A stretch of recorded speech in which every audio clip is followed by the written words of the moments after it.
क्या आपको भी बहुत ज़्यादा हिचकियाँ आती है और आप इसकी वजह जानना चाहते हैं, तो इस वीडियो के अंदर आपको बताता हूँ। मेरा नाम डॉक्टर रेहान है और मैं यूके में एज़ अ डॉक्टर प्रैक्टिस कर रहा हूँ। हिचकियों को मेडिकल टर्म्स में हिकअप्स बोला जाता है।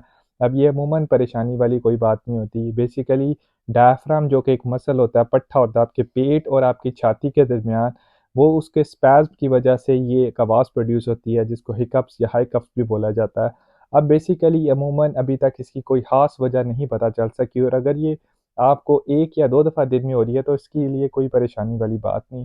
हिचकियाँ आने की मुख्तलिफ़ लोगों के अंदर मुख्तलिफ़ वजूहात हो सकती हैं। फ़र्ज़ करें अगर आप खाना बहुत ज़्यादा तेज़ी से खा रहे हैं, चबा के नहीं खा रहे, बहुत ज़्यादा मिर्चों वाला खाना खा रहे हैं, उसके साथ फ़िज़ी ड्रिंक्स पी रहे हैं, आप सिगरेट पीते हैं या आप बहुत ज़्यादा स्ट्रेस का शिकार होते हैं, तब आपको हिकअप्स आना शुरू हो जाते हैं। ख़वातीन जो कि प्रेग्नेंट होती हैं, उनको प्रेगनेंसी के अंदर बहुत ज़्यादा हिकअप हो सकते हैं।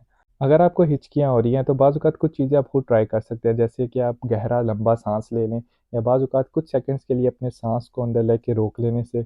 अक्सर लोगों को आइस का जो क्यूब्स होते हैं वो खा लेने से या ठंडा पानी पी लेने से या बाज़ औक़ात जो लेमन होता है उसको मुँह में रख लेने से या जिंजर को मुँह में रख लेने से उनके जो हिकअप्स हैं वो बेहतर होना शुरू हो जाते हैं। कुछ लोग ये भी कहते हैं कि अगर आप अपने पाँवों के ऊपर बैठ के अपने आप को बॉडी को आगे फर्दर लीन फॉरवर्ड कर लें तो उससे भी उनके हिकअप्स जो हैं वो बेहतर हो सकते हैं।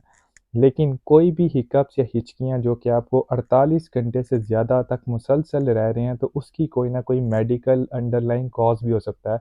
तो ज़रूर आपको डॉक्टर के पास जाना चाहिए, देखा जाएगा कि क्या आपको कोई फेफड़ों की बीमारी, गुर्दों की बीमारी या थायराइड की बीमारी तो बाज़ औक़ात कोई अंडरलाइंग ब्रेन डिसऑर्डर की वजह से भी आपको हिकअप्स मुसलसल रह रहे होते हैं। लेकिन ये जो हिकअप्स परेशानी वाली बात होती है, वो मुसलसल 48 घंटे से अगर ज़्यादा रह रहे हैं, मुसलसल रह रहे हैं, तो आपको ज़रूर डॉक्टर के पास जाना चाहिए।